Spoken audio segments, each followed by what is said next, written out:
por acaso você tem interesse de aprender inglês, aquele inglês do dia a dia que o americano fala, tá cansado de tentar aprender inglês sozinho e nunca dá frutos, e você, além do mais, não quer passar 5 anos estudando numa escola de inglês. Para você que tá nessa situação, Lício Alvino, um americano que morou 5 anos no Brasil e fala fluentemente português, vai te ensinar a falar o inglês que ela fala no cotidiano. E o melhor, por um precinho que cabe no seu bolso. Gostou?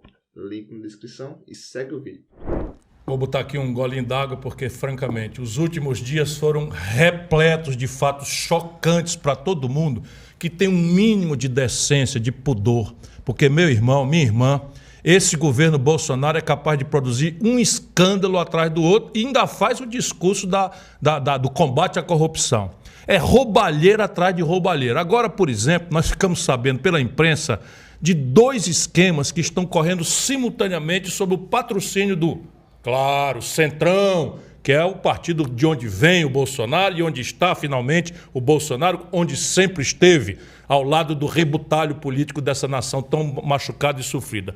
Um deles, desses 2 grandes escândalos que estão correndo simultaneamente, é o desvio de 90 milhões de reais, quase 100 milhões de reais, que eram destinados para atenuar os efeitos da Covid em comunidades rurais que já vivem em situação de extrema pobreza. Isso mesmo que você está ouvindo. 90 milhões de reais que foram planejados para destacar, para ajudar a enfrentar os efeitos, as sequelas da Covid nas comunidades mais sofridas do Brasil, que são as comunidades rurais desses interiorizão do Brasil. E eu fico pensando aqui no Nordeste semiárido, que eu conheço tão de perto.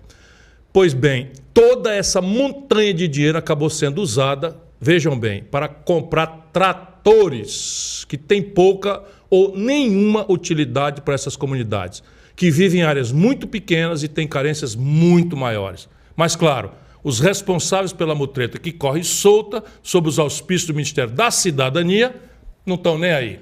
O outro esquemaço de roubalheira em andamento é o da compra superfaturada de caminhões de lixo. Veja bem, nossa nação, o governo federal está fazendo uma montanha de dinheiro para a compra de caminhões de lixo para minúsculas cidades do nosso interior. Aqui a estimativa é de que mais 100 milhões já tenham ido para o ralo da corrupção. Para vocês terem uma ideia, em questão de 2 meses, a Codevasf, que é uma companhia que eu já comandei, porque ela é subordinada ao Ministério da Integração Nacional, ela quer dizer o seguinte: Companhia de Desenvolvimento do Vale do São Francisco, e acrescentaram o Parnaíba, que não está na sigla. Esse órgão já responde para o caminhão de lixo, está entendendo? O órgão encarregado de fazer o desenvolvimento do Vale do São Francisco está comprando caminhão de lixo. Não é? Responde por essas compras de caminhão de lixo, pagou 100 mil reais a mais por cada caminhão pelo mesmo tipo. O repertório que permite essa aberração é o habitual: licitações suspeitas, empresas fantasmas, uso de laranja e, claro, objetivos eleitoreiros, porque a entrega de cada caminhão rende uma foto do líder político local com o suposto benfeitor da comunidade. Não por acaso, a galera da goela sem fundo, insaciável do Centrão. Mostra uma foto aí, diretor. Está aí um exemplo acabado de que estou falando. O ex-presidente Fernando Collor, numa dessas entregas, porque, claro, ele não podia ficar de fora de um esquema desse. Está aí, olha, o Collor distribuindo um caminhão de lixo comprado pela Codevasf. Aí os escândalos vão se acumulando. Fora esses que eu acabei de citar, tem a propina na compra de vacina, a compra superfaturada de kit de robótica para escolas que nem tem água encanada, nem energia elétrica, as barras de ouro em troca de liberação de verbas do Ministério da Educação, a compra superfaturada de ônibus escolares, o orçamento secreto, o ministro do Meio Ambiente favorecendo contrabando de madeira, o filho do Bolsonaro comprando mansão de 6 milhões de reais, e por aí vai. Fora as grandes, enormes, gigantescas falcatruas. Lá se vai a carteira de crédito do Banco do Brasil no valor de 3 bilhões de reais nominais, vendida por 200 e poucos milhões de reais para um banco privado sem licitação. Lá se vai a empresa de gasodutos e oleodutos da Petrobras, vendida a preço de banana em troca de contrato de aluguel do mesmo gasoduto que ela própria Petrobras vendeu. Olha, meu irmão, a roubalheira é de braçada. Tudo devidamente documentado e comprovado, mas não acontece nada. Aí, é claro, o Bolsonaro se sente à vontade para continuar ameaçando a nossa cada dia mais frágil democracia, como fez neste final de semana, durante uma marcha para Jesus em Curitiba. Solta o vídeo, diretor. Nós juntos, com fé, atingiremos os nossos objetivos. É uma missão que eu tenho. E só Deus me tira daquela cadeira. Olha, Deus é grande e Ele vai punir a tua heresia, irresponsável, bandido. Bolsonaro, você é o anticristão. Você, na verdade, tem todas as características do anticristo. Agora, deixa eu te dizer, quem vai te tirar dessa cadeira com a bênção de Deus é a massa do povo brasileiro. Eu na frente, para que a gente possa inaugurar um novo tempo de seriedade, de decência, acabando com as causas que te levaram a ser o presidente dessa sofrida e humilhada nação brasileira.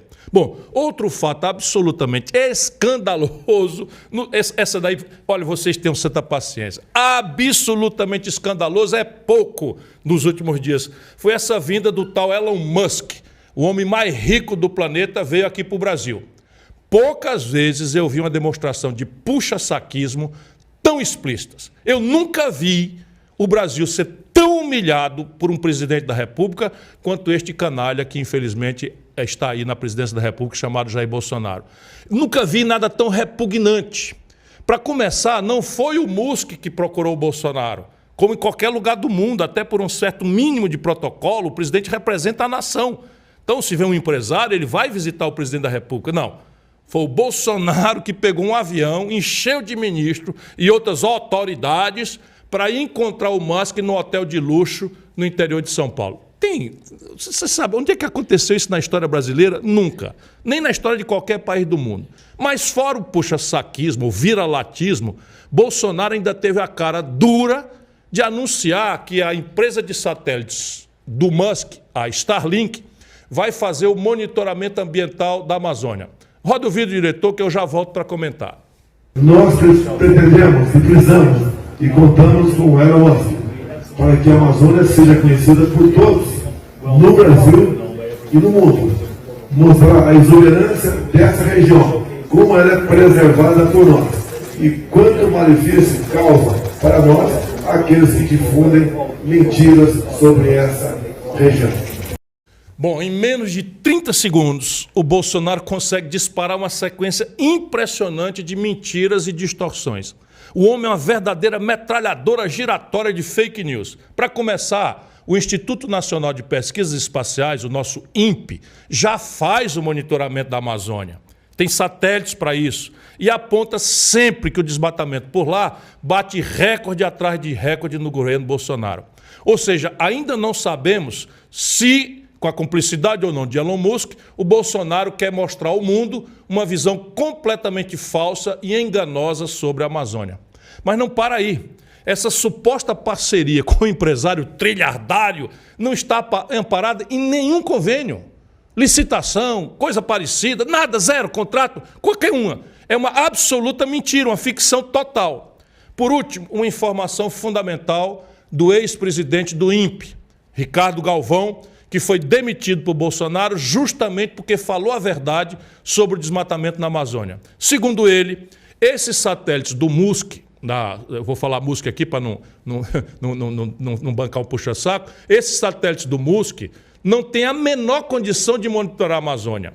Ele serve única e exclusivamente para fornecer sinal de internet. Mas deixa eu dizer a vocês, o Brasil já tem contratado e está pagando, e não está usando, satélite para prover banda larga por satélite para toda a Amazônia brasileira. Sabia disso, meu irmão brasileiro? Minha irmã brasileira, meu irmão da Amazônia, do interiorzão da Amazônia. Já existe o satélite, nós estamos pagando uma pancada de dinheiro todo mês e simplesmente não fazem. E vem o Bolsonaro com um papo furado, que vai botar satélite da Starlink, o cara quer vender coisa. Na verdade, está de olho nos minerais sensíveis, nas terras raras. Isso é o que a gente precisa, botar as barbas de molho. Bom, eu já falei de muita coisa ruim que aconteceu nos últimos dias, mas eu deixei por último os fatos que considero os mais graves. A nova troca do presidente da Petrobras e a escandalosa aprovação pelo TCU, o Tribunal de Contas da União, do processo de privatização da Eletrobras, uma empresa absolutamente estratégica para o Brasil, que, anotem aí, o governo brasileiro vai tentar, o governo Bolsonaro, entregar de mão beijada para acionistas estrangeiros. Eu até gravei um vídeo para falar sobre o que essa privatização vai significar para o bolso dos brasileiros e o que ainda podemos fazer para evitar mais esse desastre anunciado. Roda aí, diretor. Energia mais cara, país mais pobre, povo mais miserável. Você acha pouco? Perda de soberania sobre os mananciais hídricos mais importantes do mundo. Você acha certo? Entrega a grupos privados internacionais da água que nós bebemos e onde os animais e as lavouras se abastecem. Você acha isso inteligente? É isso que está acontecendo com a privatização criminosa da Eletrobras. Há muito mais erros e crimes nesta operação, que é uma das mais desastradas e prejudiciais de toda a nossa história. O governo foi incompetente e criminoso na decisão inicial e depois teve a cumplicidade da maioria do Congresso, que piorou e picareteou o que parecia impossível de piorar. E vai colocar a estatal à venda no momento em que as condições de mercado são as mais adversas.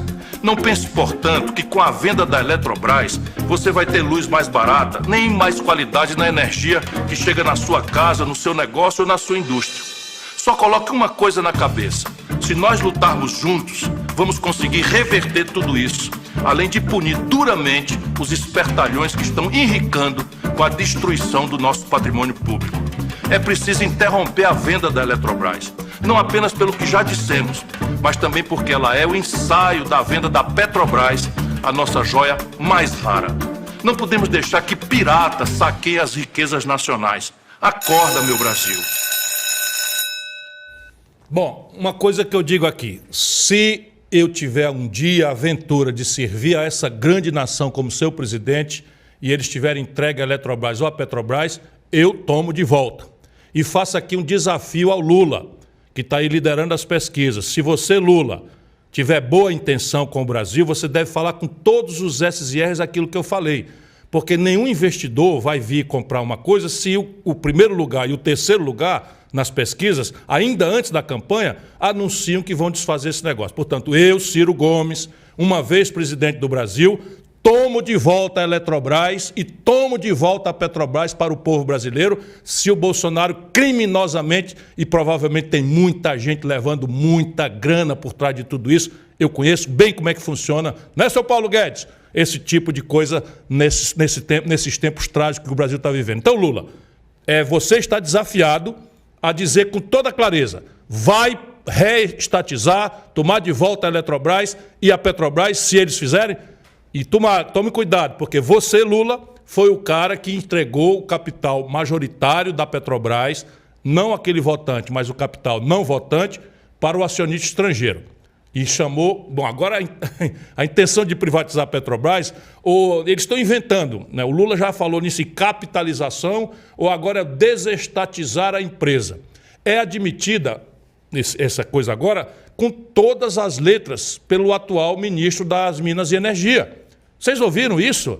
Não é? Os ministros das Minas e Energia, um tal de Adolfo Saquicida, eu nem sei falar o nome do cara, que vem a ser um bolsonarista tarado, de 4 costados e muito ligado ao Paulo Guedes. Toda negociata tem alguém ligado ao Paulo Guedes nesse governo. Bom, e vocês lembram que eu prometi um vídeo surpresa no início da live? Pois bem, é exatamente esse Saquicida. É um vídeo de alguns anos atrás, quando ele ministrava um curso online sobre economia. Vejam que primor, que sofisticação de raciocínio. Solta aí o vídeo, diretor. Esse é o novo ministro que o Bolsonaro botou no Ministério das Minas e Energia para preparar a privatização roubalheira da nossa Petrobras. Pega um casal, o homem e a mulher, os dois. Os dois são trabalhadores, dão duro pra caramba. E os dois estão na mesma empresa. Se você é o chefe, quem é que você vai promover, o homem ou a mulher? Você vai promover o homem. Por quê? Porque o custo de oportunidade de promover a mulher é mais alto. Porque quando promove alguém, você está promovendo um chefe. Você não quer que esse cara saia da empresa. Então, veja, quando eu fui contra essa lei, eu fui contra essa ideia de dar licença maternidade de 6 meses, as pessoas me xingam. Não é nada disso, é que eu me preocupo com as mulheres. E toda vez que você criar leis que favorecem a mulher, vai aumentar a penalidade salarial dela. Só isso. Eis aí o bolsonarismo boçal em estado puro. Esse tal Adolfo. Adolfo não é o nome daquele de Hitler. Não, Adolfo Sachida. É o outro grande parça do Paulo Guedes. O posto Ipiranga do apocalipse. E não por coincidência, o novo presidente da Petrobras também é ligado ao Guedes. O nome dele é Caio Paz de Andrade. E quem é o cidadão? Qual é o currículo dele para comandar a maior empresa do Brasil, misturando públicas e privadas? Quem está esperando boas notícias, pode esquecer. Bolsonaro que não ia aparelhar nada, que não sei o quê, que a petezada que gosta de aparelhar e tal, e gosta mesmo, não é? O Bolsonaro diz que não gosta de aparelhar. Pois bem, para começar, esse cidadão é especialista em tecnologia de informação e cuidava das plataformas digitais do governo, ou seja, não tem a mínima intimidade com o setor de petróleo. O que já gera até uma dúvida, porque no Estatuto da Petrobras é obrigado uma experiência pelo menos de 10 anos no setor. Sim, a nomeação duvidosamente se é legal ou não, porque, volto a dizer, pelas regras em vigor, a governança da Petrobras só pode ser exercida por profissionais com uma experiência de 10 anos no setor. 10 anos no setor. Por que então que ele foi nomeado? Eu diria para você que é para cumprir 2 objetivos. A curto prazo, tentar baixar na marra o preço dos combustíveis. Bolsonaro não está nem aí para essa extorsão que é praticada contra o povo brasileiro. Mas agora, chegando perto da eleição, já percebeu que a manutenção dessa política de preço da Petrobras pode lhe custar, como está lhe custando, muitos votos. E está desesperado, tentando fazer em 4 meses, em 5 meses, o que não fez em 3 anos e meio de governo. O segundo objetivo é o que já foi explicitado antes: encaminhar a privatização da Petrobras para que, num hipotético e, se Deus quiser, muito improvável segundo mandato, o Bolsonaro simplesmente lave as mãos diante de uma política de preço de combustíveis que continuará extorquindo a nação brasileira, o nosso povo, e matando de vez a soberania nacional, ou seja, a nossa capacidade de mandar no nosso próprio nariz. Porque se a gente entrega o petróleo, entregou o comando da política energética, entregou todo o futuro tecnológico do Brasil, que esse é o plano desses traidores da pátria liderados hoje pelo seu Bolsonaro. Enfim, sejam quais forem os seus objetivos, o fato é que Bolsonaro está perdidaço, perdidinho da Silva. Essa foi simplesmente a 4ª troca de comando da Petrobras. É um fato absolutamente inédito na história da empresa. O presidente que foi substituído tinha 40 dias no cargo. Isso mesmo, isso não pode ser minimamente sério. Eu não sei como é que alguém ainda vota nesse cidadão.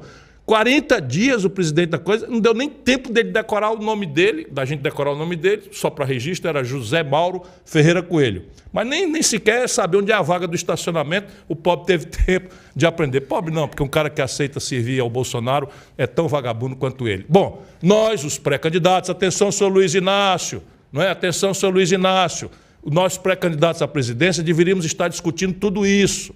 A política de preço da Petrobras, a ameaça que representa a privatização da Eletrobras, a inflação, o desemprego, a pobreza, a fome e toda essa violência que está aí, especialmente no Rio de Janeiro, mas está generalizado no Brasil inteiro, mas de novo explodiu o negócio do Rio de Janeiro, chega a me dar um nó na garganta com esse pesadelo, com os tiroteios e mortes na Vila Cruzeiro. Mas que nada, nem Bolsonaro, nem Lula querem debater coisa alguma. Nem agora, nem nunca.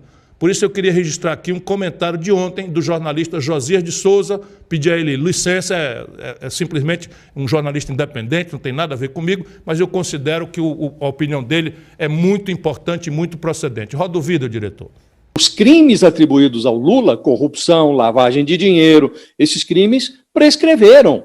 Mas ele não tem a seu favor uma sentença absolutória ou as sentenças absolutórias correspondentes aos casos que foram anulados. Então o Ciro disse uma verdade. Agora, hoje o PT diz que não houve corrupção nem na Petrobras. A empresa foi virada do avesso. O PT e os seus aliados plantaram bananeira dentro dos cofres da estatal. O prejuízo foi reconhecido no balanço, um balanço feito, elaborado ainda durante o governo da Dilma Rousseff. mas o PT diz que não houve corrupção na Petrobras. Então nós estamos vivendo este cenário de empobrecimento da cena política por falta de debate. E alguém que se dispõe a debater é acotovelado e querem empurrar um personagem como Ciro Gomes para fora do debate. Por quê? Por que empobrecer o debate dessa maneira? Por que não permitir que os candidatos se apresentem ainda no primeiro turno? A lógica do segundo turno é essa. Você tem os candidatos, se apresentam todos eles, o eleitor vai, manifesta a sua posição na urna e, havendo o segundo turno, os dois mais votados vão disputar. Se a democracia brasileira não resistir a um segundo turno, então vamos fechar as portas do país. Agora, nós estamos vivendo esse cenário, Fabiola. Quem ousa se contrapor à polarização, se é um candidato como Ciro Gomes, que, mesmo tendo o que apresentar, ele é tratado como um pária, como um fascista, e acham que ele deveria renunciar. Por quê?